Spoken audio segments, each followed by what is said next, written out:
Ok. Vale.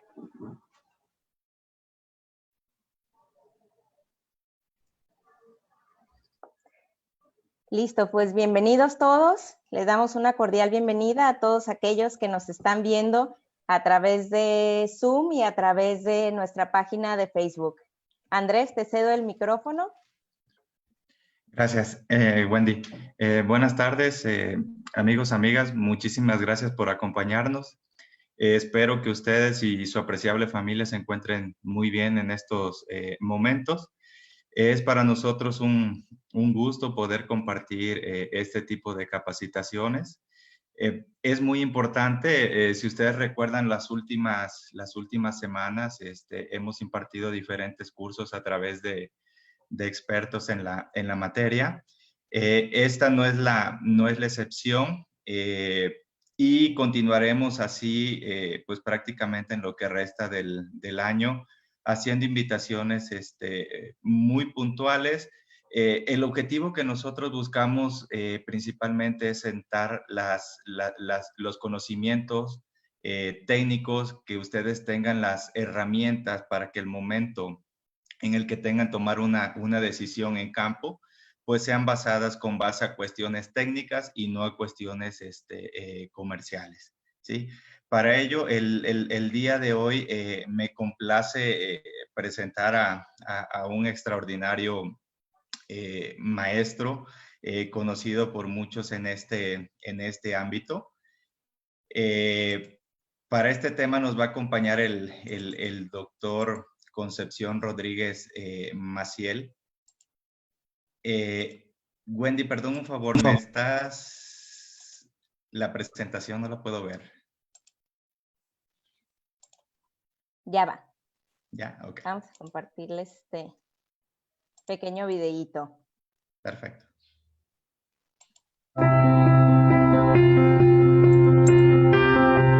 Desde el amanecer, las manos de nuestros agricultores trabajan unidas para llevar del campo a la mesa el alimento de cada día, cultivando y cosechando con una sola misión: alimentar al mundo a pesar de todo.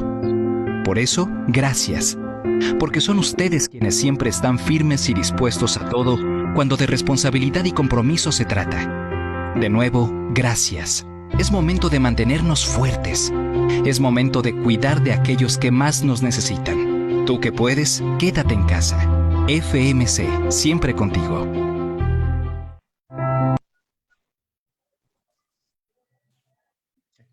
Bueno, perfecto. Continuando con esto, bueno, para nosotros es muy importante el tema de...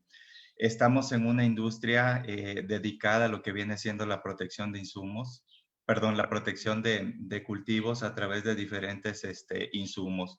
Sin lugar a dudas, los agroquímicos han sido, son y seguirán siendo una herramienta básica, importante para la producción agrícola. Sin embargo, pues es muy importante utilizarlos de una forma muy responsable, con argumentos técnicos.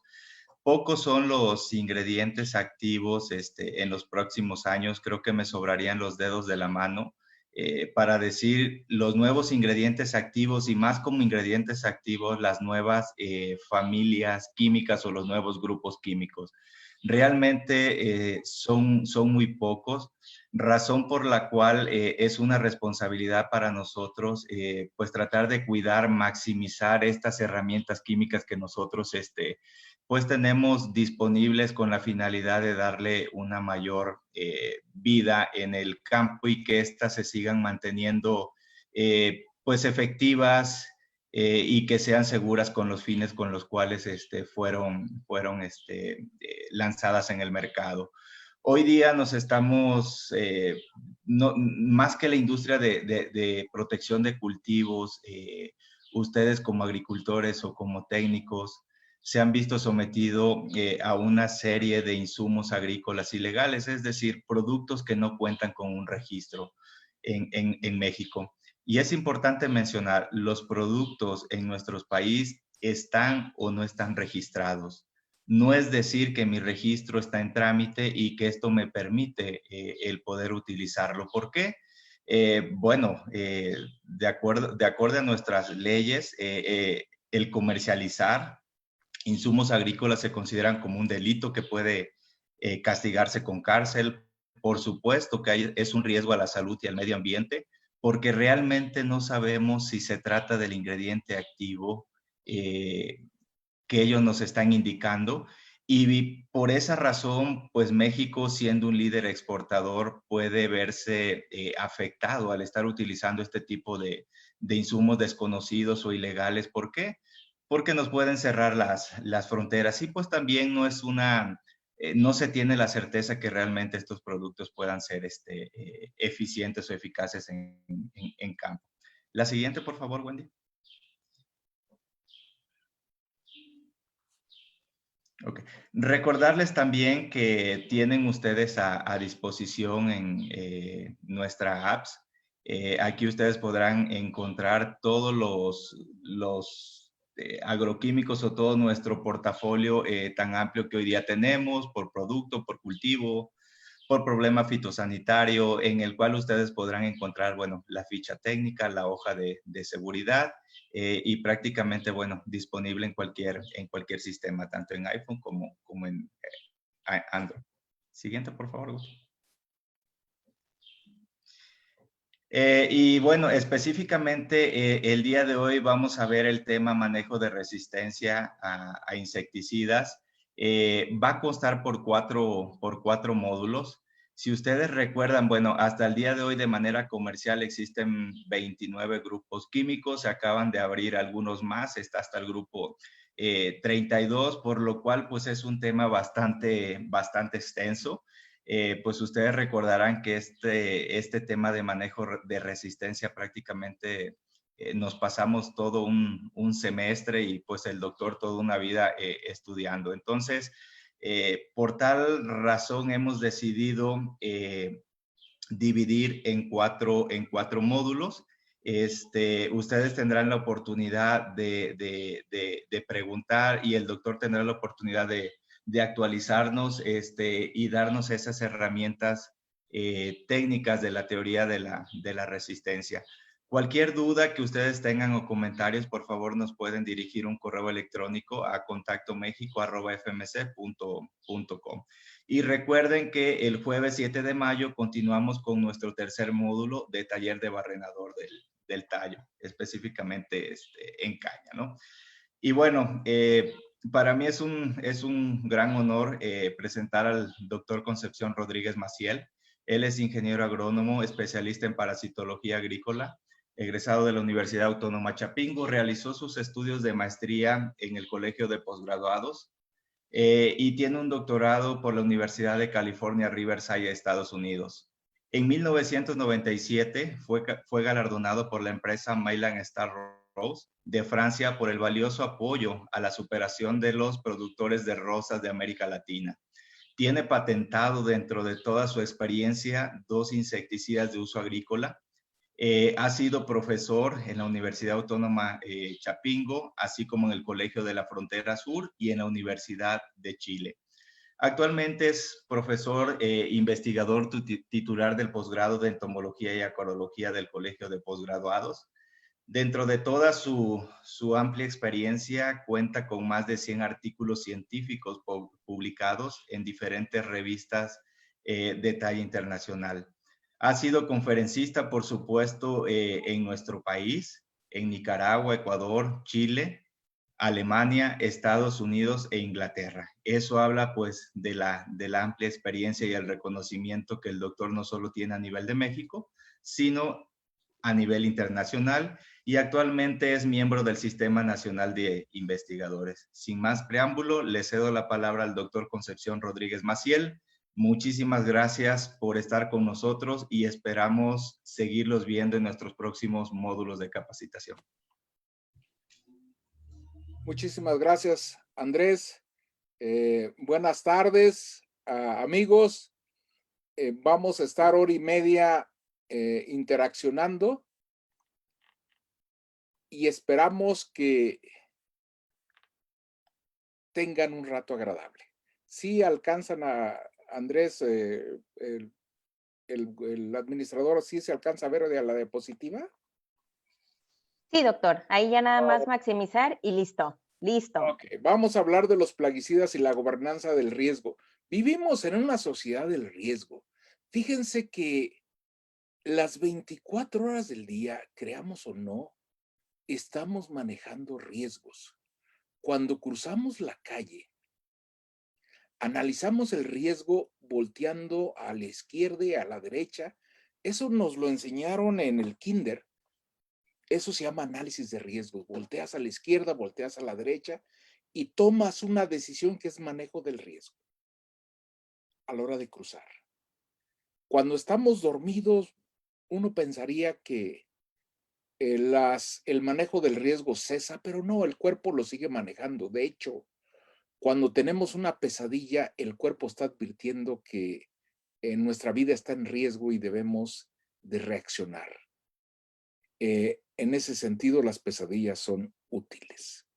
El riesgo siempre lo manejamos. Miren, en esta diapositiva yo quisiera explicar una cosa que me parece interesante.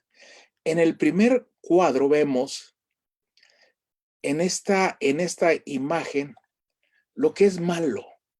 Nosotros tenemos, y con razones, clasificamos las cosas en bueno y malo, lo que nos provee placer y lo que nos provee problemas. Tratamos de huir de lo que nos afecta, irnos hacia lo que nos beneficia, pero a veces perdemos el camino y en vez de irnos hacia lo que nos beneficia, nos vamos hacia lo que nos afecta. ¿Por qué? ¿Por qué llega a ocurrir esto? Por mal manejo del riesgo.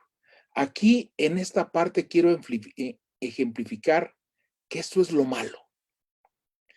Bueno, en la siguiente decimos qué es lo bueno. Lo bueno y lo malo existen. Si no existiera lo malo, no existiría lo bueno. Entonces son parte de lo mismo. Lo malo y lo bueno tienen exactamente el mismo origen. Bueno, en el tercer cuadro vemos lo malo que hay en lo bueno. Cuando vivamos o experimentemos o analicemos algo bueno, se dan cuenta que lo malo está inserto.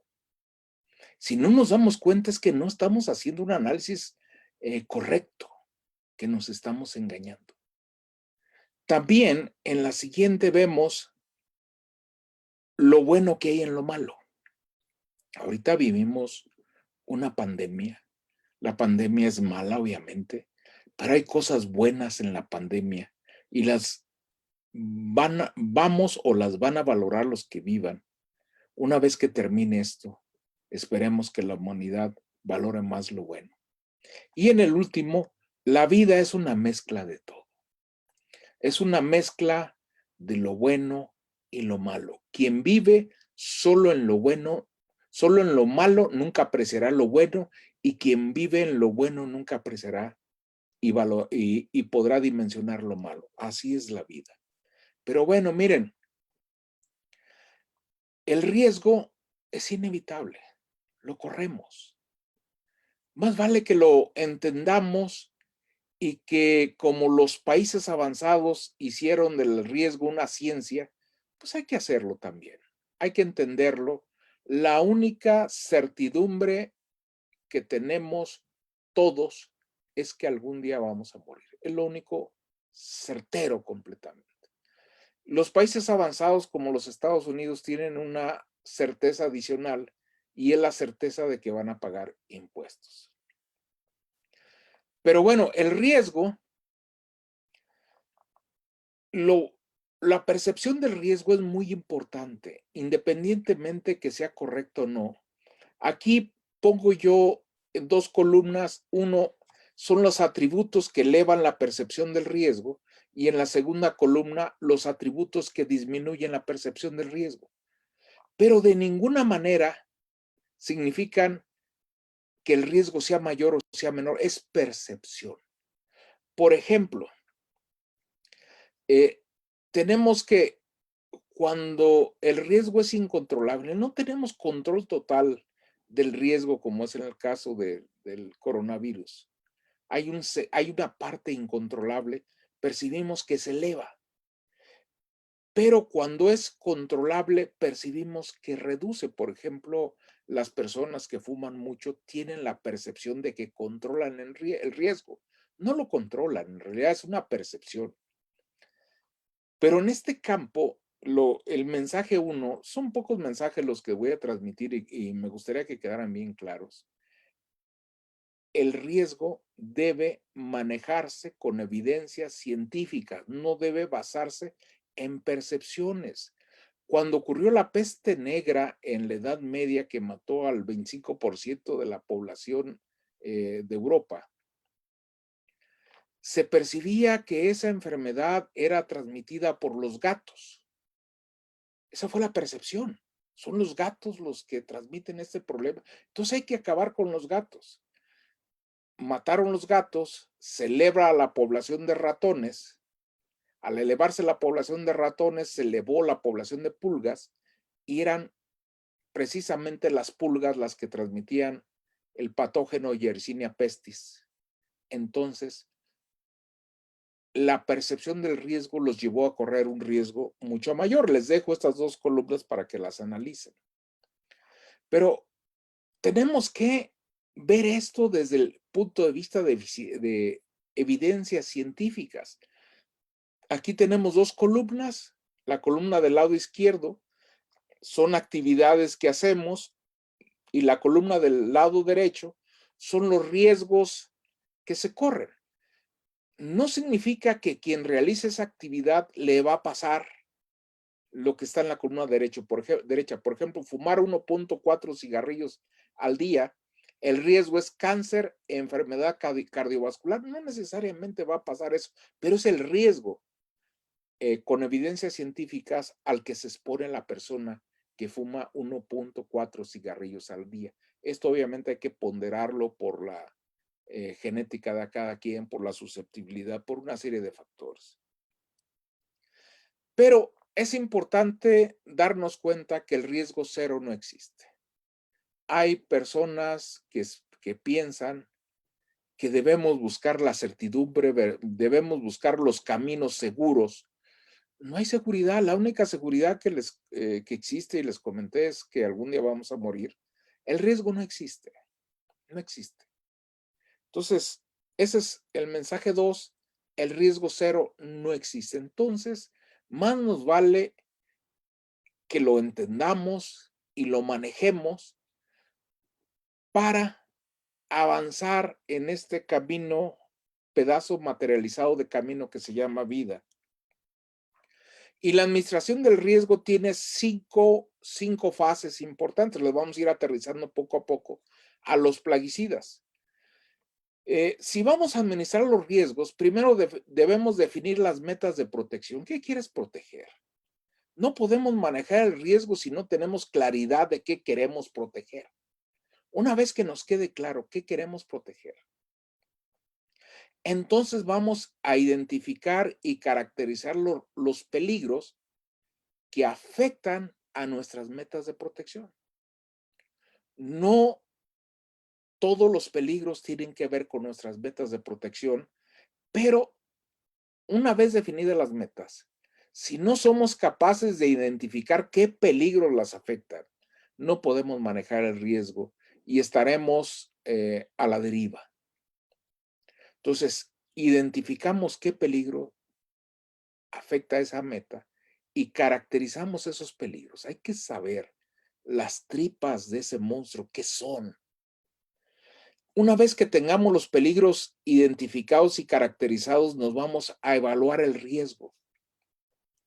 Si vas a cruzar la calle, el peligro es que venga un automóvil en algún sentido. No solo en sentido contrario, también en el sentido correcto. Entonces, identifica los peligros. Un vehículo, una bicicleta, una motocicleta. Volteas para ambos lados y estás evaluando el riesgo. Puede venir un vehículo y dices, ¿puedo pasar? O no puedo pasar. Ahí entras a la cuarta fase, que es el manejo del riesgo. Si evaluaste el riesgo, volteaste a ambos lados, te diste cuenta de qué tamaño es el riesgo para cada lado, pero lo manejaste mal, significa, por ejemplo, que venía un automóvil y pensaste que ibas a ser capaz de cruzar, pero en realidad no fuiste capaz y te atropelló. O sea, se manejó, se evaluó bien el riesgo, pero se manejó mal. Y bueno, viene la quinta fase, que es comunicación del riesgo. Hay que decirles a la gente que se fije en ambos lados. Por eso pienso yo que ir al kinder es muy importante. Ahí te enseñan lo más importante que tienes, caramba, que es saber de la vida. Lavarte las manos antes de comer, después de ir al baño. Si vas a cruzar la calle, que te fijes a ambos lados. Ahí nos enseñan todos. Entonces, miren, la administración del riesgo tiene 5 etapas: definir metas, identificar y caracterizar peligros, evaluar el riesgo, manejarlo y comunicarlo.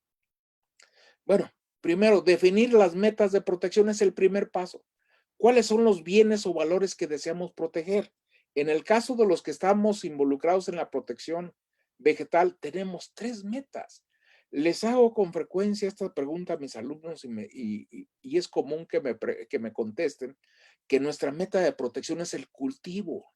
Y no, fíjense que no, la meta más grande de los que estamos en protección vegetal es la salud humana.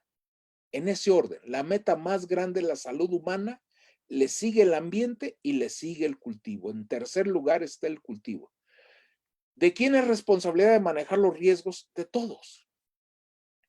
De las empresas que desarrollan y comercializan plaguicidas, tienen responsabilidad de manejar el riesgo. La entidad gubernamental que define los criterios para registrar un producto también juega un papel importante en manejar el riesgo. El técnico, el agricultor, la persona que lleva el camión y los distribuye, la persona que está en la tienda que los vende, todos, absolutamente todos somos responsables de manejar el riesgo. Es una cadena compartida. No es responsabilidad exclusiva del gobierno, no es una responsabilidad exclusiva del agricultor. Incluso hay riesgos que el técnico y el agricultor no pueden valorar y los tiene que manejar la entidad gubernamental. Si hay un plaguicida que implica un riesgo demasiado alto, no debe permitirse su registro. Entonces, que quede claro en otro mensaje, la responsabilidad de manejar el riesgo nos compete absolutamente a todos. De nada sirve todo lo que se haga si la persona que va a aplicar el plaguicida no maneja el riesgo. Bueno, pero todas las metas de protección deben tener puntos finales de evaluación. Hay puntos intermedios. Aquí hacemos énfasis en el punto final. Los puntos finales son los parámetros que nos indican el grado de eficacia de las medidas implementadas. Y no necesariamente el punto final de evaluación está a cargo de la persona que fue responsable de todo el proceso, no. Puede ser una persona ajena. Por ejemplo, los países de Latinoamérica que exportan productos hacia los Estados Unidos, FDA, en una muestra representativa, analiza analiza los residuos presentes en los alimentos que enviamos. Ese es un punto de evaluación. Si este país, producto del análisis que hace, considera que estamos dentro de los límites, no rebasamos los límites máximos de residuos, significa que la meta de protección a la salud humana fue debidamente cuidada. Entonces, la FDA con ese valor puede saber el grado de responsabilidad que se tuvo en toda la cadena para cuidar la salud humana en un escenario de uso de plaguicidas. Aunque las personas que toman estos valores, no sepan en ese momento los detalles de qué se aplicó, aunque hay bitácoras, se puede accesar, pero en ese momento ellos saben que la meta de protección más grande que tenemos los que nos dedicamos a la protección vegetal, esa meta de protección ha sido debidamente cuidada. Tenemos, por ejemplo, la meta de protección, voy a regresar un poquito, a la salud debe ser total. Aquí no hay umbrales, no hay manera de que digamos que si se nos mueren 6 personas para abajo estamos bien, no. La salud de quienes manejan plaguicidas, aplican plaguicidas, consumen productos tratados debe ser debidamente cuidada. En el ambiente, el nivel de protección no puede ser total. No hay manera de que sea total porque lo que apliques tiene implicaciones. Incluso si liberas agentes de control biológico, hay implicaciones en el ambiente. Entonces, ahí el nivel de protección debe ser total y en el cultivo el nivel de protección es variable. Es variable porque no todos los cultivos tienen la misma rentabilidad. Entonces, todos estos deben contar con puntos intermedios de evaluación y puntos finales de evaluación. Para el cultivo, el punto final de evaluación es la rentabilidad del cultivo. Pero la rentabilidad ustedes saben que depende de muchos factores. Uno de ellos son las plagas y por tanto los plaguicidas que se hayan utilizado para su combate. Ahí tenemos puntos intermedios de evaluación. Eso significa que si aplicamos un producto, es muy importante que hagamos evaluaciones, muestreos antes de aplicar y después de aplicar.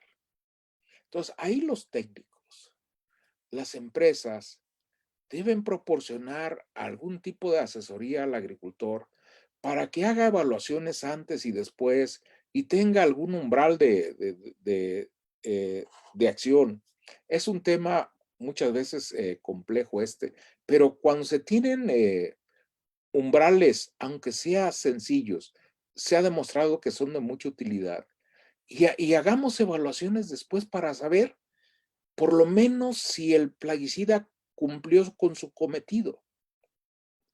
Ya el punto final de evaluación del cultivo es el rendimiento dentro de un contexto de rentabilidad, porque si tenemos, por ejemplo, maíz o frijol, no podemos utilizar plaguicidas de élite, que si bien es cierto nos podrían, bajo un uso correcto, tener densidades extremadamente bajas de muchas plagas, podría el costo asociado comernos la ganancia. Entonces, ahí no estamos protegiendo el cultivo debidamente. Bueno, ¿y qué son los peligros? Causa potencial de daño o efecto adverso a la meta de protección. Aquí estamos hablando de plaguicidas. Aquí pongo 2 ejemplos, el DDT y el ajo. Ambos son peligros.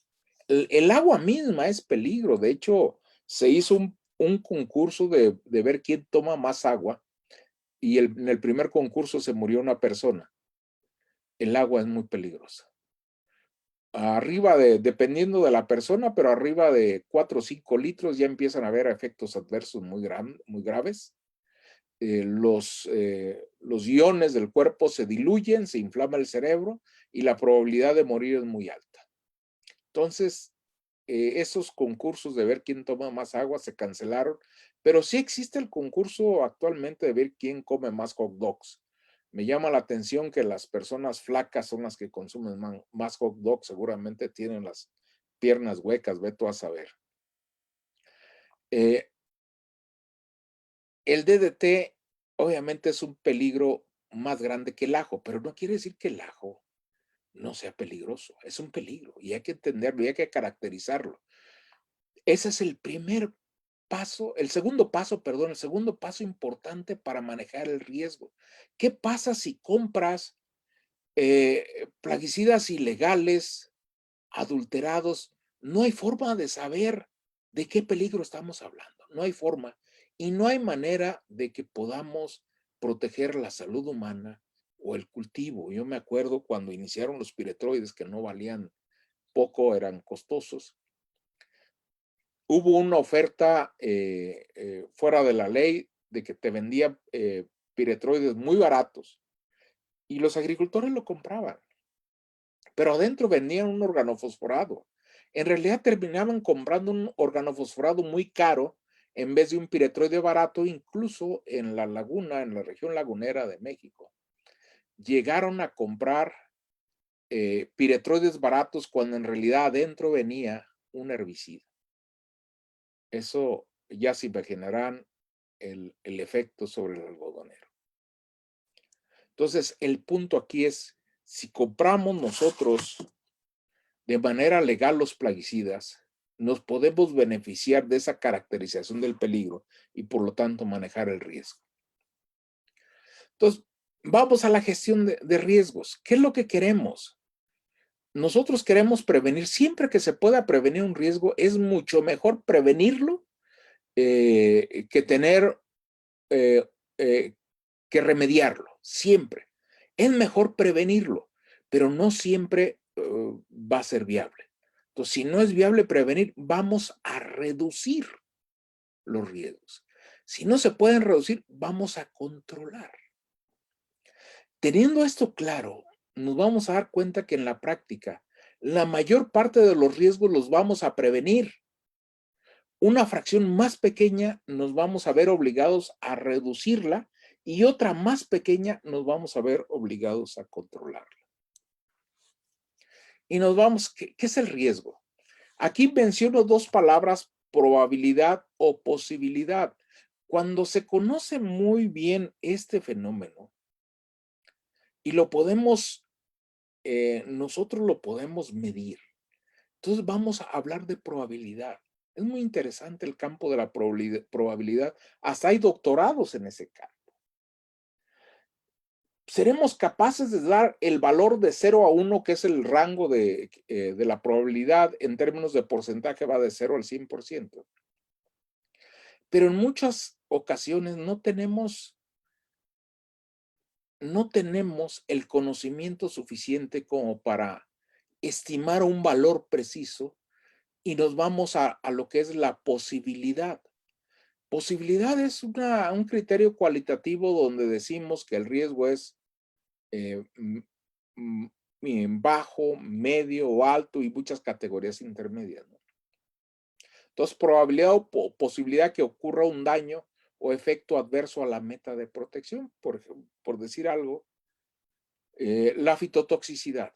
¿Cuál es la probabilidad de que ocurra un efecto fitotóxico de un insecticida típico a un cultivo? Es un riesgo que tiene la empresa que valorar. Y de entrada, la dosis que la empresa le ofrece al agricultor no debe estar en esa categoría de efecto adverso al cultivo.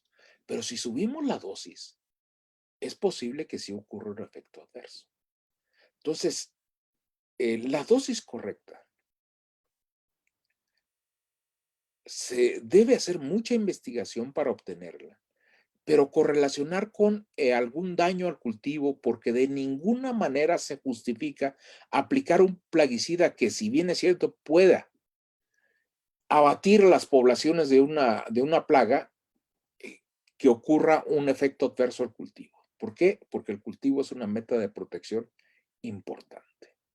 Entonces, riesgo de la probabilidad o posibilidad que ocurra efecto adverso ponderado por la magnitud de sus consecuencias.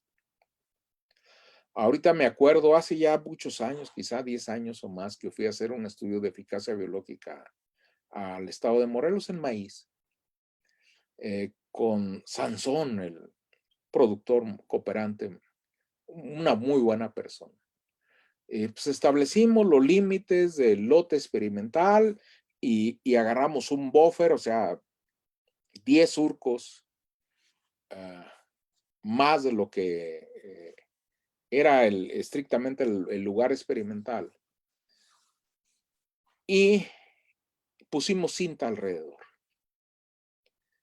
Al siguiente sábado que fuimos, solo el lote experimental más el buffer estaba bien. El resto estaba quemado. Lo que pasó fue que el hijo del productor cooperante fue a la tienda a preguntar por un matahierba que funcionara bien, uno bueno, que acabara con la hierba, un matahierba. Esa es la palabra que usó en palabras de su papá. Pues le dieron glifosato y lo aplicó al maíz, excepto en la parte que nosotros ocupamos para evaluar un insecticida contra gusano cogollero. Y bueno, pues acabó con el maíz. Entonces, aquí es posibilidad o posibilidad de que ocurra un efecto adverso ponderado por la magnitud de las consecuencias. Aquí en este caso, la consecuencia fue destruir el cultivo. Obviamente, este es un golpe demasiado fuerte al agricultor, porque el agricultor de eso vive. De hecho, fíjense, ahorita estaba yo reflexionando, porque a veces cuando doy la plática también, mi mente como que se divide en varias cosas y reflexiona. Hay dos ejes en el mundo que pienso que no nos van a fallar, porque son fuertes en la adversidad. Ante esta pandemia tenemos dos ejes que no nos van a fallar. Yo confío que no nos van a fallar a pesar de todo. Es el sector salud, que atiende a los enfermos, y el campo. El campo tiene riesgos de producir alimentos, pero yo confío mucho en que ese eje de producción de alimentos no nos va a fallar. No digo que no se sienta afectado, no digo que no sufra. Yo pienso que no nos va a fallar, porque si bien es cierto, si el sector salud falla, la probabilidad de que mueran los afectados se incrementa. Pero si el sector campo nos falla, todos, absolutamente todos estamos en riesgo de morir. No nos van a fallar. Y ojalá que después de esto, estos dos sectores, el sector salud y el sector agrícola, sean valorados en la magnitud que lo merecen.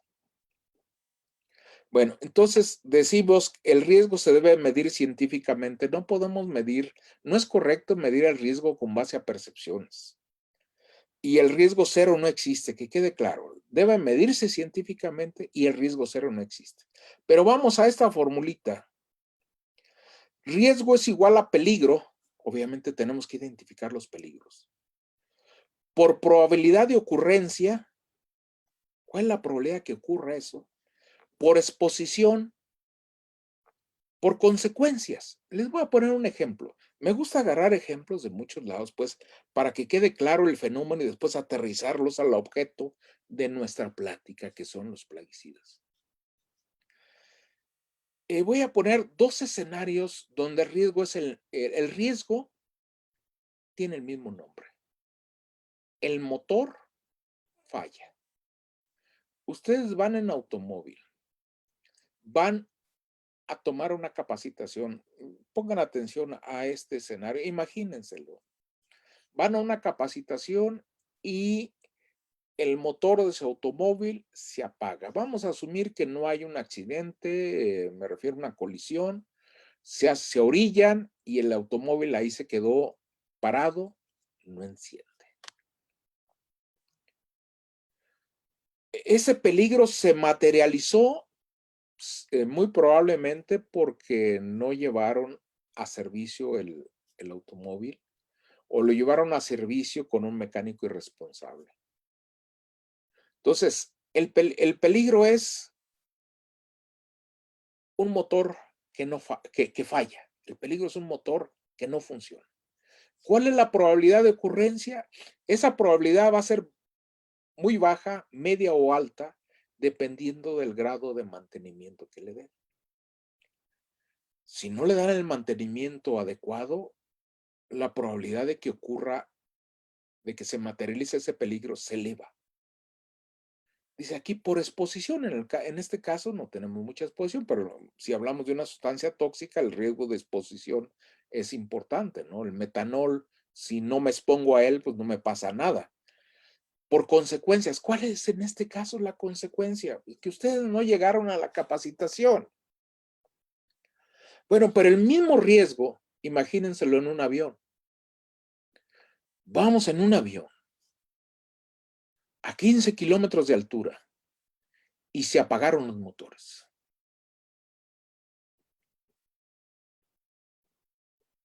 Aquí lo único que cambia son las consecuencias. Aquí ya no se van a preocupar si llegan o no llegan a la capacitación.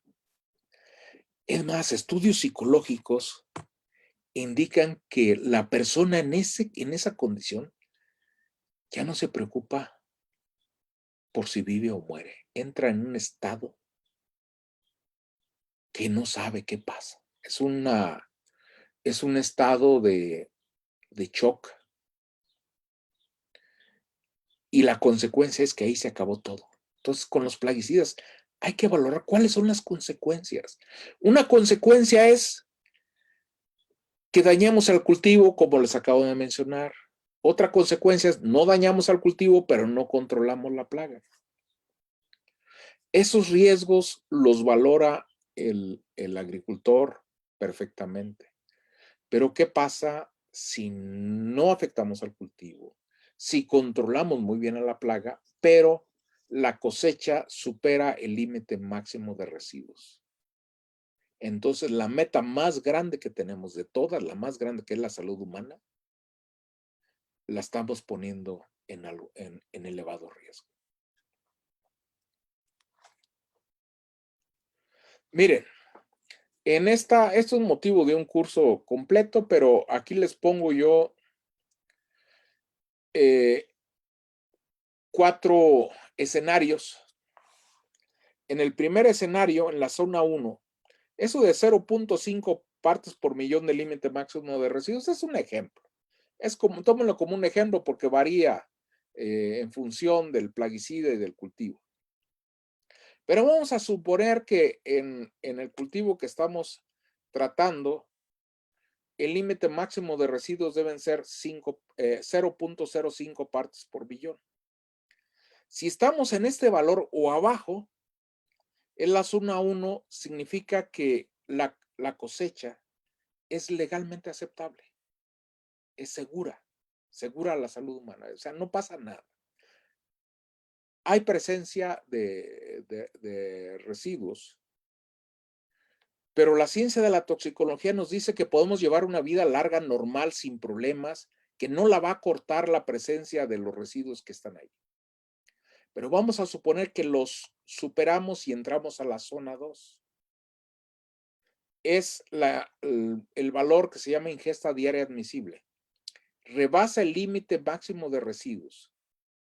Todavía es seguro a la salud humana. No pasa nada. En este esquema, no estoy diciendo que no pasa nada que lo rebase. No, espérame, entiéndame. Déjenme explicarles. Si llegamos a ADI, es ilegal venderlo. Es un acto criminal venderlo desde el punto de vista legal, pero todavía es seguro a la salud humana. No pasa nada. Es decir, que en manejo de riesgo siempre se pone una zona buffer, siempre, siempre. Por si algo pasa, que te sales de esa zona que estableciste como el riesgo aceptable, si te sales un poco no pasa nada porque tienes un buffer. Pero si ya nos vamos a la zona 3, que es la dosis más alta que no provoca efecto detectable, obviamente, en animales de prueba, no en personas. Aquí hay riesgo a la salud. Y no se diga en la zona 4, que ya la persona va a ser afectada.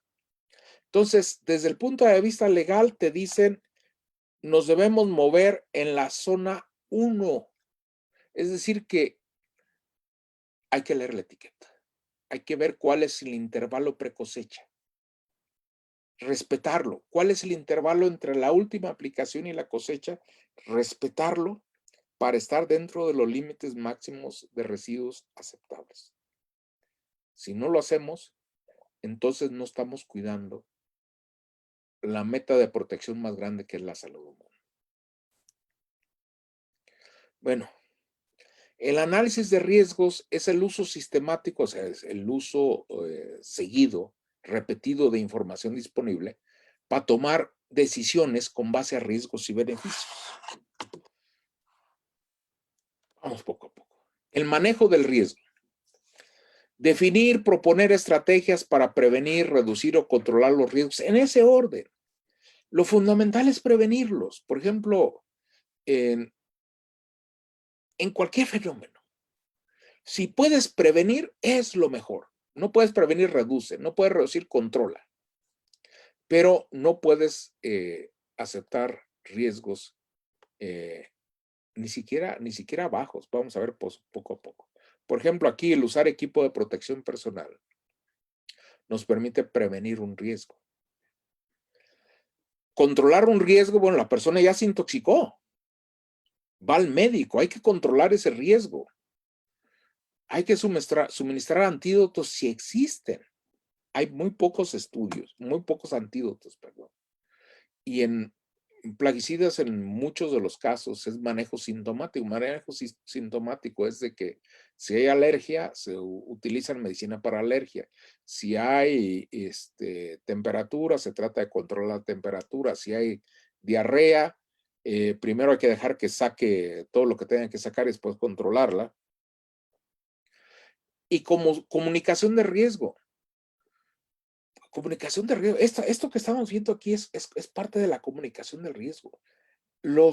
Las agencias de gobierno nos tienen que decir cómo manejar el riesgo. En la etiqueta, si leen ahí, aparece el número telefónico de Sintox, dónde llamar en caso de una intoxicación. Eso es comunicar el riesgo. Protéjase, lees la etiqueta, es comunicación del riesgo, cursos, etcétera. Miren, aquí tenemos una matriz de riesgo. Hay muchas matrices. No quiero decir que con esto que sea la única matriz que existe. Hay muchas matrices. Pero tienen dos ejes las matrices. Tienen algo en común. En el eje de la Y es probabilidad de ocurrencia. Probabilidad de ocurrencia del peligro. Y esta normalmente se ubica en categorías cualitativas, o sea, posibilidad. Aunque aquí dice probabilidad, en realidad es una posibilidad. Muy baja, baja, alta, muy alta. Si yo respeto el intervalo de seguridad en días entre la última aplicación y la cosecha, es decir, el intervalo pre-cosecha, la probabilidad de que se materialice un peligro es muy baja. ¿Cuál es la magnitud de la consecuencia en el eje de las X? Tenemos que tener claro cuál es la magnitud de la consecuencia. Y puede ser marginal, menor, intermedia o mayor. Bueno, cruzamos la información. Y si aquí tenemos una magnitud de consecuencia marginal y la probabilidad de que ocurra es muy baja, por ejemplo, el intervalo precosechas de 10 días y yo apliqué la última aplicación que hice con el producto, lo hice 13 días antes de la cosecha. Entonces, la probabilidad de ocurrencia de ese peligro, o sea, de que rebase los límites, es muy baja. Nunca vamos a poder decir que sea cero. ¿Y cuál es la consecuencia? Es marginal. Entonces, el riesgo se dice que es insignificante. Si esa consecuencia es marginal y la probabilidad es baja, también es insignificante. Hay una tercera opción que la catalogamos como insignificante, es cuando la magnitud de la consecuencia es menor y la probabilidad de ocurrencia muy baja. O sea, tenemos aquí, de todos estos posibilidades, tenemos tres que son insignificantes. Ya llevando la producción en campo, ya le podemos dar nombre y apellido a todo esto. Después tenemos los niveles de riesgo que son bajos, vienen los moderados y finalmente los altos. Fíjense, los únicos riesgos con plaguicidas o con cualquier otro sustancia, los únicos riesgos que aceptamos correr son los riesgos insignificantes, ni siquiera los riesgos bajos, mucho menos los moderados. Los riesgos altos ya son imprudencias o puede ser un bioterrorismo, ya algo intencional. El riesgo bajo no es aceptable, pero nos sirve a nosotros de buffer. ¿Qué significa? La frontera entre lo insignificante y lo bajo es muy débil. No hay una frontera que pueda separar el riesgo insignificante del riesgo bajo. Es posible que aunque manejemos aparentemente bien las cosas, eventualmente podamos incursionar al riesgo bajo, eventualmente. Pero no hay problema. Esta incursión en el riesgo bajo no nos mete en problemas y lo usamos como zona buffer. Igual que les expliqué que rebasar los límites máximos de residuos, aunque es ilegal, es criminal vender la cosecha. No necesariamente significa un riesgo a la salud porque tenemos todavía el siguiente buffer, que es la ingesta diaria admisible, que nos protege. Pero ese buffer no se debe tomar como parte del riesgo insignificante. ¿Sí? Entonces, para todo esto establecemos nuestra matriz de riesgo.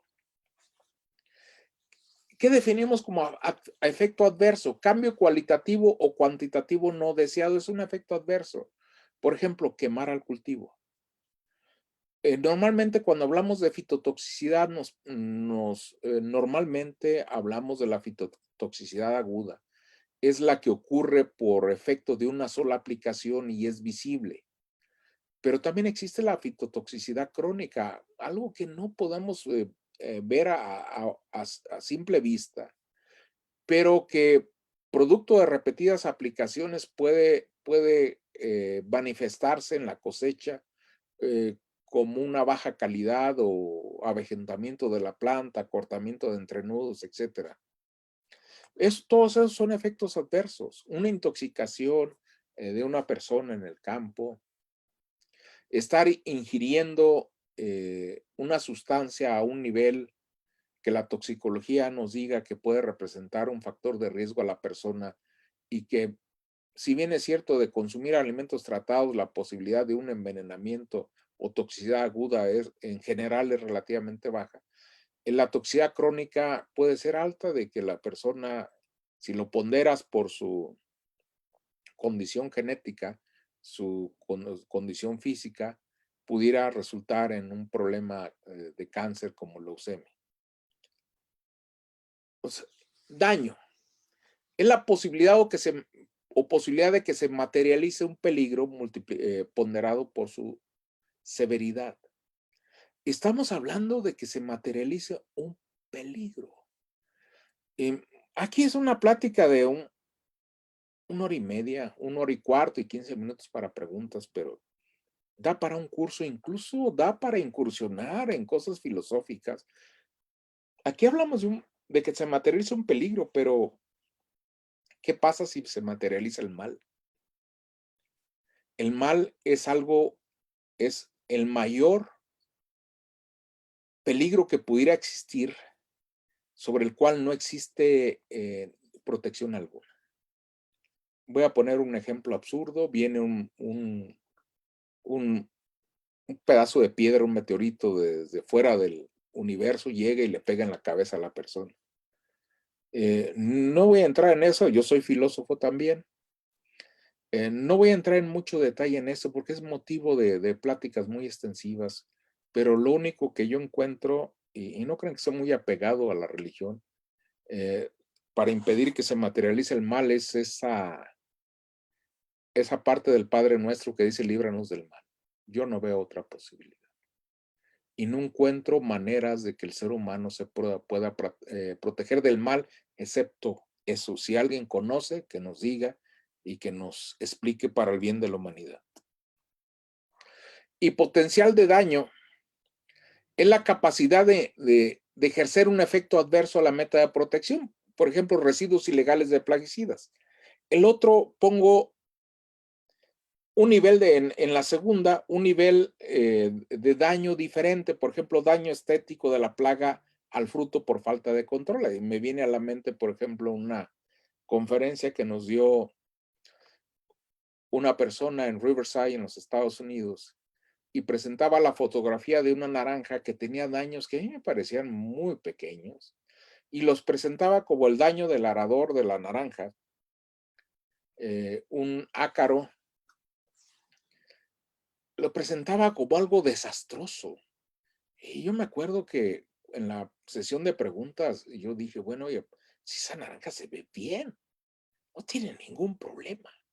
Dice, es que usted viene de un país jodido, por eso la ve bien, pues se comen puras cochinadas. Pero nosotros aquí estamos acostumbrados a que las cosas sean estéticamente perfectas. Entonces, hay también aquí una percepción de lo que es daño. Tener frutos, digamos, perfectos. Si tú vas al mercado y ves algo perfecto, es muy probable que haya sido objeto de mayor tratamiento de plaguicidas. Y la ruta al daño es algo que, este concepto es muy importante. ¿Cuál es la serie de eventos que nos llevan a que se materialice el peligro? Si no conocemos la ruta al daño, no nos podemos proteger. Por ejemplo, aquí no se respeta el periodo de precosecha. Eso provoca que se rebase el límite máximo de residuos. La población consume el producto y después sale cáncer, una leucemia como producto de esta irresponsabilidad. Y la ruta al daño, vean ustedes, por ejemplo, en ácaros. Voy a poner el ejemplo de ácaros. Cuando los ácaros alcanzan ya la fase de crecimiento exponencial, un excelente acaricida con una excelente eficacia puede fracasar. Ahí tengo ya preparado una ponencia aparte que se llama cuando las eficaces biológicas deseables fracasan. Es decir, puede el producto tener una eficacia biológica deseable, pero no controlar el problema. ¿Por qué? Porque lo aplicaste fuera de tiempo, cuando la población ya había crecido demasiado. Bueno, si conocemos la ruta al daño, podemos poner medidas de interferencia, o sea, acciones y estrategias para mitigar el riesgo. Aquí usamos el intervalo precosecha, respetamos la dosis, respetas el intervalo de aplicación. Y miren, aquí el manejo del riesgo, aquí hice una gráfica, está así como las que hace Picasso, bueno, nada más que Picasso en sus inicios demostró que sí sabía pintar, y aquí pues no, pues yo no, el doctor Concho, pues no sabe pintar, pero bueno, aquí tenemos el punto, en el eje de las X es el tiempo que transcurre en días, en el eje de la Y es la concentración del plaguicida que aplicamos. Y vamos a ver cómo manejamos este riesgo. Para definir el intervalo precosecha se usan tres ejes. Uno de ellos es cómo se disipa el plaguicida a través del tiempo en el campo. Aquí tú aplicas el plaguicida y la máxima concentración posible del plaguicida en el campo es en el momento de la aplicación. Ahí es lo máximo, ya no puedes subir más. Y a través del tiempo la concentración va bajando, va bajando. Pero esta concentración de aquí, ¿qué significa en términos de riesgo a la salud? Cuando baja a este nivel, ¿qué significa? Cuando baja a este nivel, ¿qué significa? Entonces, se tienen que hacer estudios en animales de prueba. No podemos hacer estudios en personas, aunque tenemos 2 casos, tenemos datos de plaguicidas en seres humanos generados por Hitler y poco después en Brasil en prisioneros de guerra, pero no es correcto, no se deben hacer estudios, se deben hacer en animales de prueba y de ahí inferir al ser humano. Entonces, ¿en qué punto esa concentración deja de ser un problema a la salud humana? Y usas animales de pruebas, pero también haces un análisis que le llamamos dietario. ¿Qué consumimos? Y eso varía con cada sociedad, por eso también los límites máximos de residuos no son los mismos para Estados Unidos, no son los mismos para Japón, porque la dieta, lo que comen no es lo mismo. Aunque en México, pues nosotros luego tomamos los límites máximos de la EPA de Estados Unidos, también hemos tomado los de Argentina. Tenemos que generar los propios, ¿no? Pero bueno, este es cómo va cayendo, se llama curva de disipación, cómo van cayendo los residuos. Y aquí les pongo diferentes figuras porque de repente el producto puede transformarse en algo más tóxico que la sustancia parental. Hasta llegar a un punto y dices tú, aquí es de aquí en adelante ya no hay problema con la salud humana, ¿sí? Y te fijas estas partes por millón como el límite. Es decir, y una vez que fijas este límite, porque la toxicología lo fija, sabes en cuántos días se logra ese límite. Y ese es el intervalo precosecha. Pero déjame ver. Ok. Aquí tenemos la información para manejar el riesgo. ¿Qué acciones imprudentes podemos hacer en el campo a la hora de aplicar un plaguicida? Que ponga en riesgo la meta de protección más grande que tenemos los especialistas en protección vegetal. ¿Qué errores podemos cometer? Un saludo a Félix Edel Cota Barrera, por ahí que nos va a estar viendo, a nuestros amigos de Costa Rica, de El Salvador, de otros países. Miren, cuando vamos a aplicar un plaguicida necesitamos leer la etiqueta para ver cuál es el intervalo precosecha. ¿Cuántos días debemos dejar entre la última aplicación y la cosecha? Vamos a suponer que aquí son 10 días. Vamos a suponer. Si dejamos 10 días, es un ejemplo ficticio, vamos a estar en la cosecha dentro de los límites máximos de residuos. ¿Qué acciones imprudentes podrían ocurrir que hagan que ya no cumplamos con esto? Hay varias. Una, cuando recién aplicamos, esta es la dosis máxima. Si no respetamos la dosis y aplicamos una dosis más arriba, obviamente a los 10 días no vamos a estar en este nivel, vamos a estar más arriba. Es decir, si no respetamos la dosis, entonces el intervalo precosecha que tenemos en la etiqueta ya no va a ser tan útil. Ya no va a ser tan útil. Porque aplicamos más allá de la dosis permitida. Otro problema es que si, por decir algo, como un ejemplo, el intervalo precosecha son 10 días y nosotros hacemos la aplicación cuando faltan 5 días para cosechar, obviamente los residuos van a estar arriba de lo permitido. Eso es grave. Por eso yo aquí insisto, la forma en que podemos proteger la salud humana es respetando la dosis y respetando el tiempo entre la última aplicación y la cosecha. Esta información viene en la etiqueta. Podríamos también aquí fallar porque la empresa que hizo la formulación no limpió bien su equipo, su maquinaria, y antes había utilizado un plaguicida que estaba, digamos, prohibido para el cultivo plaga que nos interesa.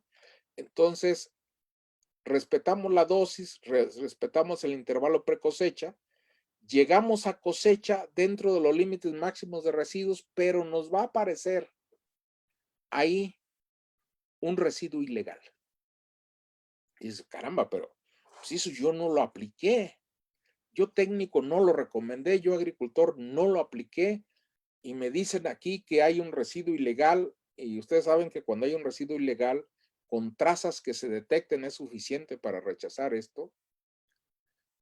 Pero ese problema pudo haberse debido de descuidos de parte de la empresa formuladora que anteriormente formuló un plaguicida para otro cultivo, para otra plaga, pero que resultaba que era un plaguicida prohibido para el cultivo plaga que estaba formulado en ese momento.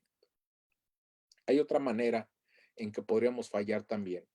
Vamos a suponer que hicimos una aplicación anterior que se sumó a esta y subió la concentración en este momento. En este momento 0, aplicamos esta concentración, pero venimos arrastrando una cantidad de plaguicida producto de la aplicación anterior. No siempre se suman, o sea, depende del plaguicida. Aquí pongo el ejemplo que sí, hay una presencia de una concentración adicional producto de la aplicación anterior.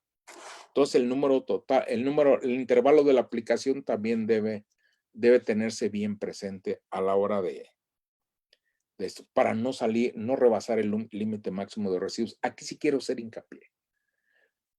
Técnicos, agricultores, respeten la dosis, respeten el intervalo precosecha y por favor no compren productos ilegales.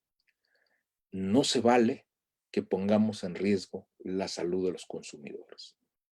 Aquí en inocuidad una vez me comentaba un experto, decía, si tu agricultor te da confianza, tu técnico te da confianza al momento que cosechas, llevar a tus hijos a que coman los tomates rojos, los jitomates, los arándanos, las fresas, te da confianza de que tus hijitos vayan y consuman eso, es que estás siendo responsable. Si no te da confianza, piénsalo porque hay personas que compran tus productos para alimentar a sus hijos y la vida de sus hijos valen tanto como la vida de los tuyos.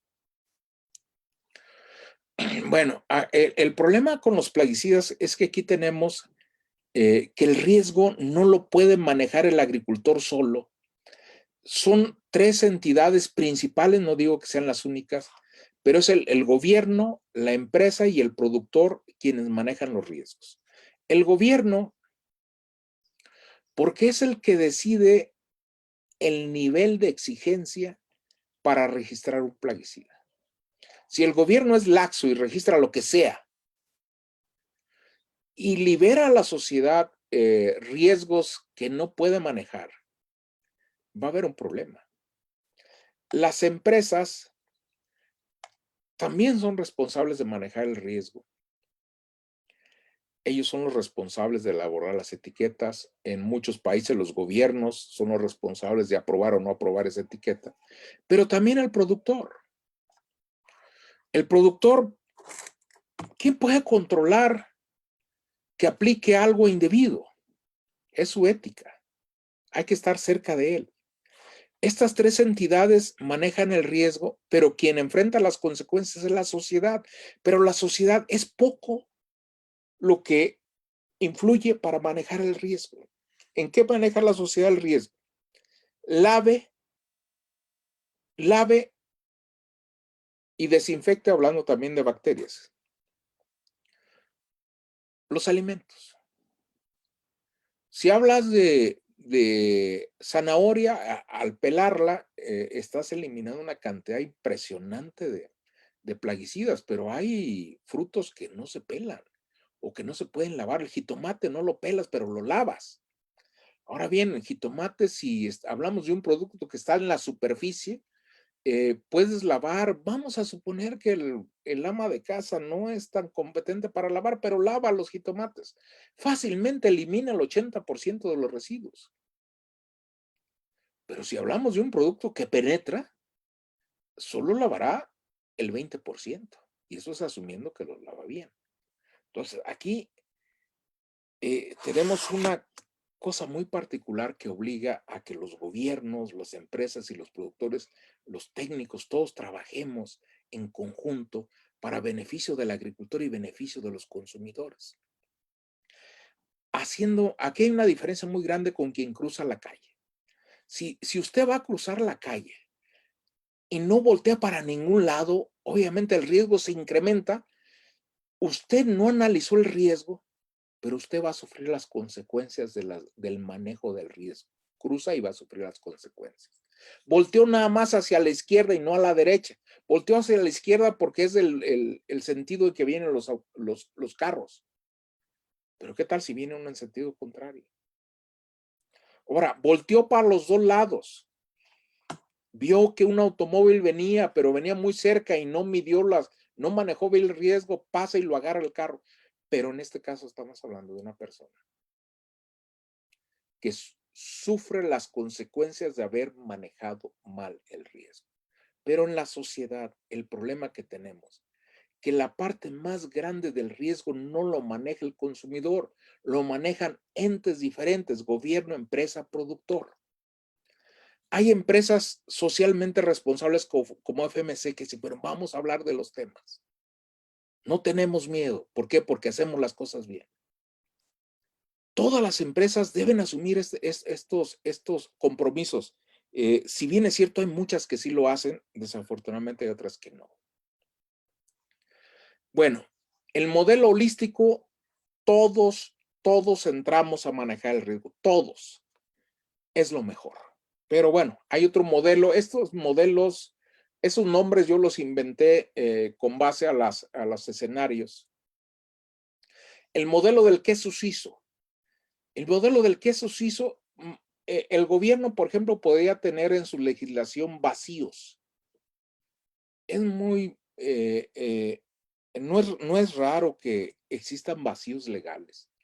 Y las empresas no éticas aprovechan esos vacíos legales para registrar plaguicidas que no debieron haber sido registrados. Eso por parte del gobierno. Las empresas que tienen también vacíos en su responsabilidad social pueden tomar el atrevimiento de comercializar cosas que no deben ser. Y también el productor. Esto le puede pasar a cada una de estas figuras, a 2 de las 3 figuras o a las 3 figuras. Puede ser que el gobierno y la empresa asuman sus responsabilidades, pero el productor hay vacíos éticos. Que diga, yo quiero combatir a la plaga y no me importa qué aplico, con tal de que se muera la plaga. Y eso nos lleva a problemas de salud. Y la sociedad es la que asume las consecuencias.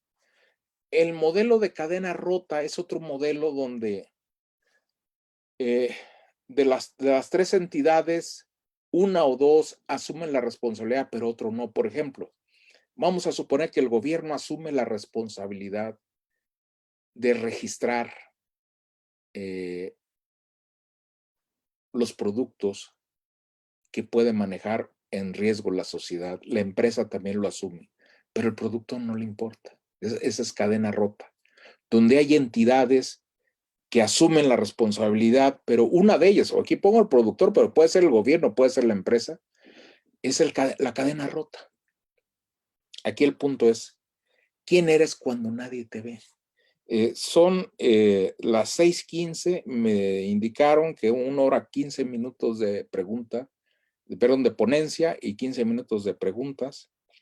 Y como buen mexicano, son las 6:15 y termina la ponencia. Si tienen alguna duda, con todo gusto se las ampliamos.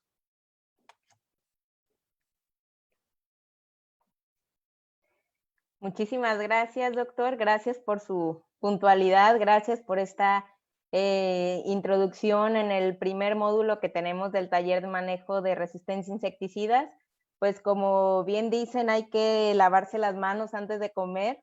Entonces yo creo que todo esto nos da un buen preámbulo para todo lo que veremos en los siguientes módulos. Mientras nos llegan las preguntas, si nos pudiera adelantar un poquito qué vamos a ver en el siguiente módulo, por favor.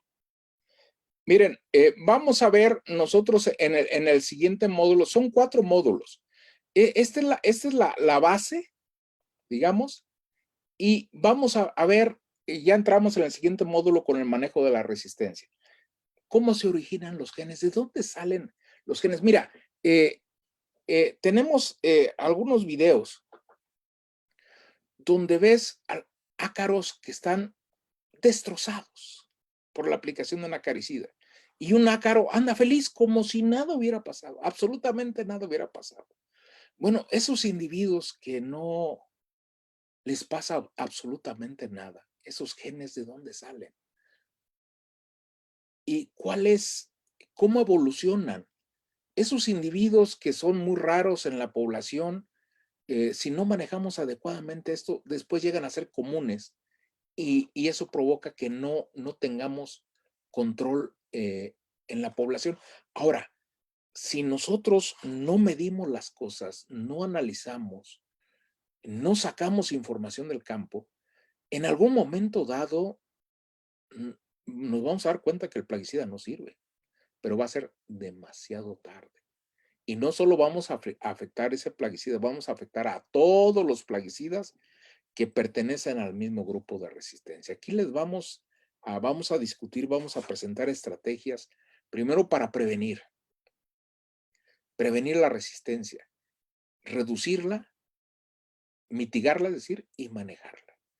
Miren, les pongo un caso. En África, por el control de la oncocercosis, un programa que fue asesorado por mi profesor, el doctor J.P. Giorgio, tenían solo 3 productos, solo 3 insecticidas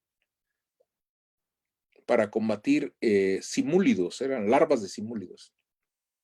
Solo 3 insecticidas. Tenían que hacer aplicaciones semanales todo el año durante 15 años y lograron hacerlos. Nosotros tenemos muchas más opciones, muchas menos aplicaciones. Quiere decir que podemos lograrlo, podemos manejar la resistencia.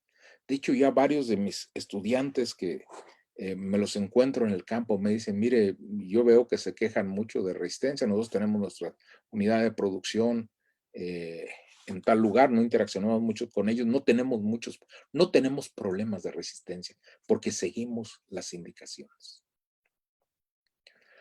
Ahora, la resistencia tiene un costo enorme.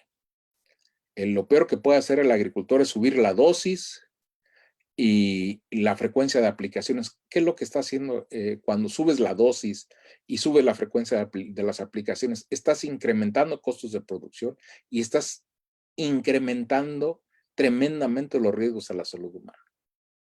Sí. Hay que cuidar la rentabilidad de los cultivos. Viene un eje, bueno, lo estamos viviendo, un eje bastante complicado en la protección vegetal, un eje que se llama cambio climático. En el cambio climático, las generaciones de las plagas se acortan. Fíjense, les voy a decir, se acortan. ¿Qué significa? Que vamos a tener más generaciones por ciclo de cultivo. Esos son más problemas. Los insectos plaga están, voy a poner el ejemplo de chupadores, pero aplica a masticadores. Están succionando más líquidos del cultivo porque está bajando el valor nutricional del cultivo hacia las plagas y también hacia nosotros. Entonces las plagas compensan esa deficiencia nutricional hacia ellos comiendo más, los hace más agresivos. Ahora, el cambio climático está incrementando la tasa de mutación, lo cual incrementa la probabilidad de tener o versiones de la plaga más agresivas o que vengan plagas que antes eran primarias, ahora secundarias y ahora son primarias y son mucho más agresivas. Y aparte, se está perdiendo la estacionalidad de las plagas. O sea, muchas plagas en muchos lugares que tenían una presencia estacional muy definida, ahora se está perdiendo esa estacionalidad y en muchos casos ya el agricultor ve que se pueden presentar en cualquier época. Eso es grave, es complicado y nos obliga a tener más cuidado en el combate de plagas. Mira, tenemos algunas preguntas que hicieron así aquí por el chat. Sí. Dice de Eduardo. Hecho, Diga. acá tenemos una que está teniendo bastante interacción en Facebook. Nos pregunta Federico Ruiz Quintero. Doctor, ¿qué puede comentar sobre el riesgo en el uso de insecticidas genéricos en el manejo de resistencia? Los genéricos, los que perdieron la patente. Mira, no puedes tomarlos como un bloque completo porque hay variación. Pero sí te puedo decir una cosa. Lo hemos visto en algodonero en los Estados Unidos, lo hemos visto en hortalizas también en Estados Unidos. Que si inicias el combate de plagas con plaguicidas de amplio espectro, vas a terminar haciendo un desastre. Debemos, al menos en las etapas iniciales del cultivo, iniciar con productos específicos. Ahora, los genéricos, depende de cómo estén. Es un producto relativamente seguro o muy peligroso. ¿Cómo lo hace FMC? Una cosa aquí importante. Debe tener menos de 0.05% de impurezas. Entre las impurezas va el isobalatión. Hay países que no le ponen atención a las impurezas y venden malatión con unas impurezas mayor a 0.05%. Esas impurezas bajan la eficacia biológica del producto y aparte son carcinogénicas. Ahora, se produce de manera genérica, pero ahí depende de la responsabilidad social de la empresa de hacerlo bien y también de la entidad gubernamental si se fija en las impurezas o se fija en otras cosas. Entonces, en los genéricos ahí tenemos un mosaico de cosas, productos buenos, productos malos. Dependemos mucho, ahí estamos mucho en las manos de la autoridad de que fije estándares a pesar de que sean genéricos. O puede haber genéricos muy buenos, pero les digo, depende de la autoridad. El agricultor no puede valorar si el balatión tiene más de 0.05% de impurezas. No hay manera que el agricultor se dé cuenta.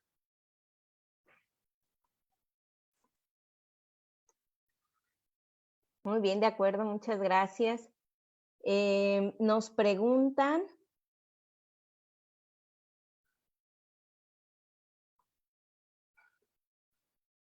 Andrés Mesa, mi pregunta, si se aplica insecticida para control de chinche en estado lechoso o pastoso, duro de 3 a 7 aplicaciones, ¿cuál sería su riesgo en la salud? Mira, tú tienes que seguir las indicaciones de la etiqueta toda vez que la autoridad debió haber valorado este riesgo. Cuando se hacen muchas aplicaciones seguidas, te voy a decir cuál es el riesgo y lo hemos detectado en el caso de ácaros en zonas productoras de flores. Tenemos el caso de rosicultores que aplican algunos acaricidas con 0 eficacia biológica.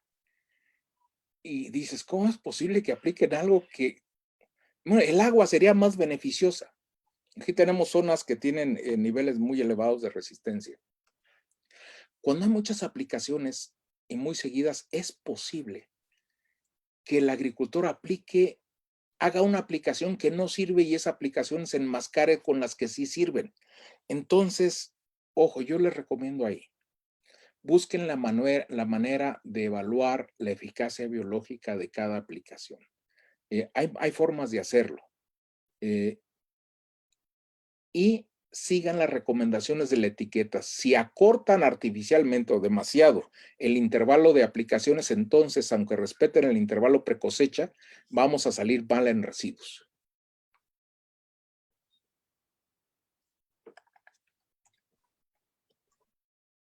Muy bien, muchas gracias. Nos preguntan también por acá, tomando en cuenta que la principal meta es salvaguardar la salud humana al momento del consumo de la cosecha, ¿es correcto relacionar únicamente el intervalo precosecha como un intervalo de seguridad, sin contemplar que el intervalo de precosecha no incluye el análisis de riesgo agudo, entre paréntesis, consumo humano de la cosecha? Mira, ahí tenemos no son solo dos riesgos. Mira, tienes el de toxicidad aguda que te lo indica la franja de color que va en la parte inferior de la etiqueta. Los escenarios de intoxicaciones vienen de alto riesgo en las aplicaciones. Ya en el consumo, ese riesgo en general es bajo. El riesgo alto viene de la toxicidad crónica, lo que pasa a largo plazo. Son dos riesgos diferentes. Desafortunadamente, la banda toxicológica que va en la parte inferior de la etiqueta que tiene color rojo o amarillo o azul o verde, se refieren solo a la toxicidad aguda, o sea, lo que te puede pasar por la exposición única por un tiempo corto a una sola dosis. Ya el intervalo precosecha está relacionado ya con la toxicidad crónica, la posibilidad de que, por ejemplo, de avejentamiento se reduzca el contenido de espermatozoides, un cáncer, la forma más común de cáncer son leucemias, pero cuando lo aplicas puede ser anencefalias. sea, nacer sin cerebro, lo cual es letal. Vienen otros riesgos, lo que es a los polinizadores, a los cuerpos de agua, a los enemigos naturales, que realmente los gobiernos del mundo fallan en avisarnos, fallan mucho en decirnos la magnitud de los riesgos. Pero aquí te voy a decir, el intervalo tiene que más bien que ver con la toxicidad crónica. A largo plazo, lo que nos pasa es estar consumiendo en niveles de residuos superiores a los que podemos metabolizar sin problema. Muchas gracias, doctor. Nos pregunta Eduardo Caballero, ¿realizar mezclas de productos aumenta la resistencia? Ejemplo, fungicidas con insecticidas o insecticidas con otros insecticidas. Mira, cuando tú hablas de fungicidas con insecticidas, hablamos de mezclas de bajo riesgo, porque unos van para una cosa y otros van para otra. Cuando hablamos de lo mismo, también existen mezclas de bajo riesgo, por ejemplo, un ovicida en mezcla con un acaricida para formas móviles, o por ejemplo para chupadores y para masticadores. Las mezclas de insecticidas que van para lo mismo te sirven para combatir situaciones de alto riesgo, pero no debes usarlas como base de combate, porque entonces vamos al riesgo de la resistencia múltiple, ¿sí? Ahora, las mezclas no las debe hacer el agricultor en campo. ¿Por qué? Porque el agricultor, ¿con base a qué decide cuánto de A y cuánto de B? Y aparte, si tú usas una mezcla en campo, estás duplicando, al menos estás duplicando la cantidad de solventes, a diferencia de si la mezcla viene en un solo recipiente. Eso puede ser muy importante cuando produces cultivos que tienen que ver con calidad, por ejemplo, rosa de corte. Las mezclas de bajo riesgo, como mencionaste, de fungicidas con insecticidas o insecticidas para dos cosas diferentes, no tienen ningún problema, pero yo pienso que debe hacerlas la empresa, porque la empresa puede valorar la compatibilidad química y la compatibilidad física. Es algo complicado de valorar en campo, aunque la compatibilidad física no se forma en grumos. Bueno, a mí me ha tocado estar en campo y no ves la formación de precipitados, porque la mezcla no es transparente. Ahora, si hay una incompatibilidad química, que un producto reaccione adversamente contra el otro, te metes en problemas. Entonces, las mezclas, cuando sean necesarias, las debe hacer la empresa, porque hay forma que también la entidad gubernamental los obligue a conservar, a manejar riesgos asociados, por ejemplo, la compatibilidad física, química y biológica. Y si hablamos de dos insecticidas que van para lo mismo, te puede servir para situaciones complicadas, pero no debes usarlas como base de control. De acuerdo, muchas gracias. Aquí nos comenta Edwin Ordaz, desde República Dominicana. Excelente introducción al mundo de insecticidas y gracias por abrirnos la mente a la responsabilidad de la utilización de los plaguicidas. Gracias. Y nos pregunta Freddy Rodríguez, ¿puede darse el caso de resistencia con insecticidas de extractos botánicos? Mira, son de bajo riesgo. Son de bajo riesgo. De hecho, los extractos botánicos, si tienen utilidad, yo apoyo el uso. El problema con los extractos botánicos, te voy a decir cuál es. Con el cambio climático se nos está haciendo complicado estandarizar las concentraciones cuando hacemos las extracciones de manera directa. Si bien es cierto, hay extractos botánicos muy efectivos, muy eficientes, voy a hablar de manera general. Tendremos un 30-40% de extractos botánicos muy útiles y el 60% realmente tienen una eficacia biológica indeseable. Entonces, si van a usar extractos botánicos, evalúenlos en su parcela, hagan muestreos antes y después de aplicarlos, asegúrense de que funcionan bien, y si funcionan bien,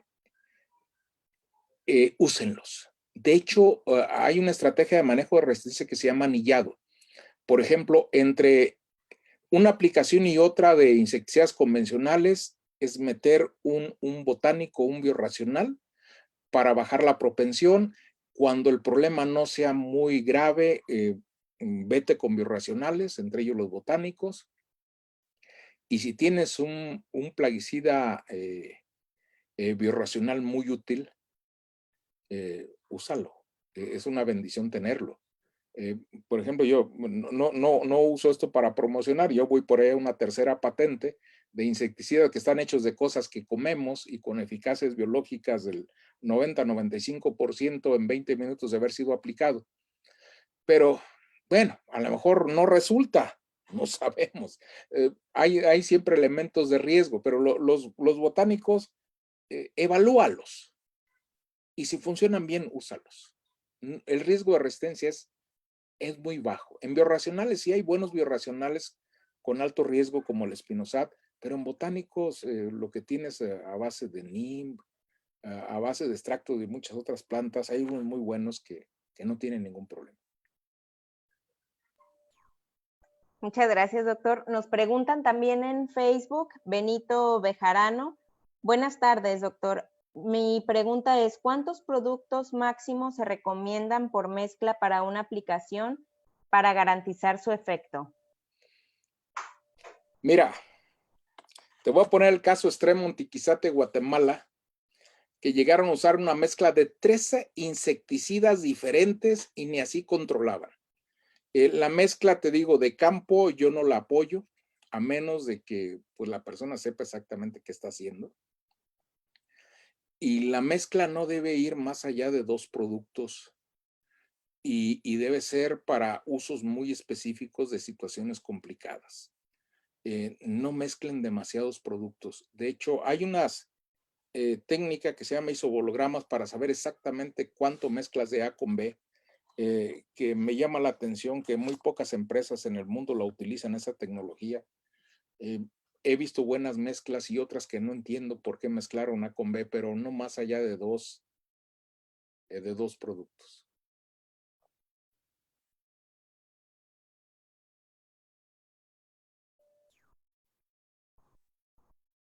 De acuerdo, muchas gracias. También nos pregunta Ronald Andrés Valencia, ¿qué criterios debo tener para mezclar un producto con otro dentro de una mezcla?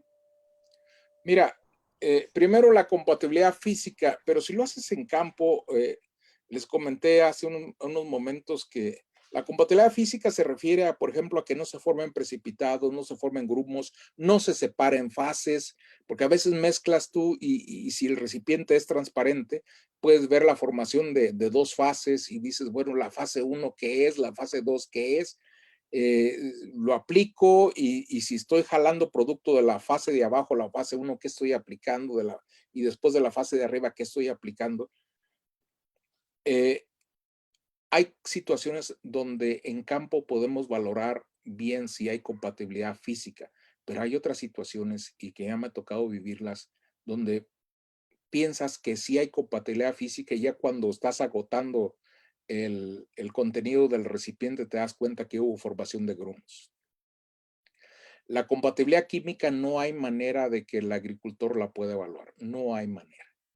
Esa la evalúan las empresas que hacen las mezclas porque tienen químicos que hacen los análisis de A y B en la mezcla.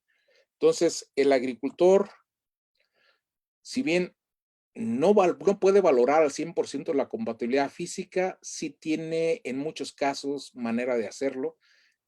No tiene posibilidad el agricultor de valorar la compatibilidad química y la compatibilidad biológica no tiene muchas posibilidades también de valorarla hasta que haya pasado tiempo después de haberlo aplicado y haga valoraciones en campo y vea si el control fue adecuado. Miren, cuando hablamos de compatibilidad biológica, ahí puede haber antagonismo, que la mezcla mate menos que la suma de los componentes solos.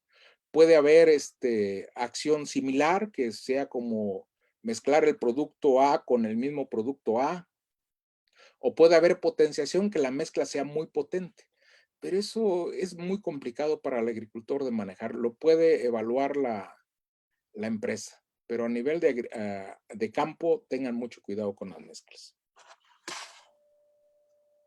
Muchas gracias, doctor. Tenemos aquí otra pregunta de Jesús Rodríguez. Dice, muy buena presentación desde República Dominicana. ¿Qué grupo de insectos o arácnidos están presentando mayor tasa de resistencia?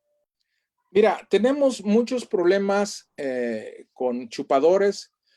En general te voy a decir, tenemos problemas con ácaros, con trips, tenemos problemas con mosca blanca, y de ahí se nos vienen otros que son muy localizados, como la palomilla dorso de diamante, que tiene problemas severos, pero en general los chupadores nos están dando muchos problemas. Y hablando de la agricultura, se perfila que tengamos muchos problemas con bacterias y con virus. Pero bueno, ya no son insectos, pues son otras cosas, pero el agricultor debe estar alertado que vienen problemas con microorganismos fitopatógenos. De acuerdo, muchísimas gracias. Vamos con una pregunta más. Nos pregunta Yoloatzin Esaú López. El uso de coadyuvantes, adherentes y acidificantes, ¿qué experiencia ha tenido y si lo recomienda? Mira, no se puede dar una recomendación general. Yo normalmente los uso, pero hay una cuestión que deben poner mucha atención. Uno se fija, por ejemplo, un dispersante. Dices, bueno, me ayuda a dispersar el producto en el follaje. Los coadyuvantes es un universo. Ahí podemos tener ajustadores de pH, podemos tener antiespumantes, es un mundo de cosas. Entonces, primero, hay que usar los que corresponden a la satisfacción de la necesidad específica, pero esa necesidad específica hay que verla de forma holística. Por ejemplo, adherentes y dispersantes. Voy a hablar en general. Hemos visto que producen, no todos, ciertos efectos desecantes en las estructuras reproductivas de la flor. Entonces, cuando usen coadyuvantes, no solo pongan atención respecto al incremento en la eficacia de los productos, no solo pongan atención en el efecto en la plaga, sino también pongan atención en los posibles efectos adversos en la flor y por ende en el rendimiento, tanto en calidad como en cantidad. Revisen eso. No vaya a ser que sí tengan efectos muy deseables contra la plaga, pero efectos adversos contraproducentes en el rendimiento. Pues doctor, muchísimas gracias por su participación. Les recordamos que este es el primer módulo. Tenemos otros 3 más donde continuaremos viendo el manejo de resistencia a insecticidas, donde ya entrará más adelante con grupos químicos y demás. Los esperamos todos los lunes a la misma hora, a las 5 de la tarde, hora de la Ciudad de México. Les agradecemos a todas las personas que nos sintonizaron. Doctor, fueron casi 600 personas entre Facebook y Zoom. Entonces, muchísimas gracias y muchas felicidades por el poder de convocatoria. Gracias a ustedes. Entonces, bueno, estamos pendientes.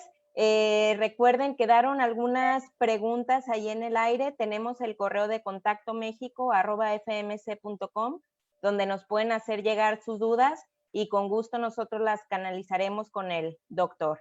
Doctor, ¿algún comentario? No, pues agradecerles su atención y cuídense mucho. Muchas gracias. Los esperamos en el siguiente módulo el próximo lunes y les recordamos que tenemos el siguiente módulo también de taller de barrenadores este jueves a las 5 de la tarde. Pues muchísimas gracias a todos, un saludo y cuídense mucho.